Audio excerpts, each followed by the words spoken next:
Fortune diverse pour les 3 entreprises, mobilisées sur les 115 km qui séparent Balmayo de Samelima. Sur le lot 1 qui va de Combitier au village Nkolaya 3, sur une quarantaine de kilomètres. La cadence des travaux n'est pas du goût du maître d'ouvrage. Emmanuel Ganou Djoumessi ne manque pas de tenser l'entreprise qui est mobilisée depuis octobre 2022 sur ce chantier. C'est à se demander ce qui coince. Qu'est-ce qui a fait que ça retarde? Il y a eu des difficultés au démarrage. Je vous rappelle aussi que c'est une tâche nouvelle.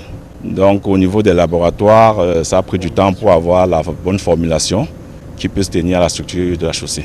Certes, des opérations de recyclage de la chaussée existante, d'exécution des fossés bétonnés de cantonnage s'effectuent sur le terrain. Mais c'est presque de la poudre aux yeux, puisque le taux d'avancement des travaux affiche moins de 30% pour une consommation de délai de plus de 75%. Les mesures, déjà, on a renforcé le matériel, on a renforcé le personnel. Si possible, nous serons disposés à prendre un deuxième atelier de recyclage.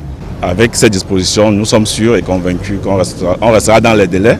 Quant au lot 2, qui va d'un Nkolaya 3 en Côte 2, sur une distance de 45 km, le taux d'exécution des travaux est de 40%. Si on observe un léger mieux par rapport au lot 1, il y a que la consommation des délais dépasse également les 75%, ce qui a amené le maître d'ouvrage à prescrire l'accélération des travaux pour une livraison en septembre 2024 au plus tard.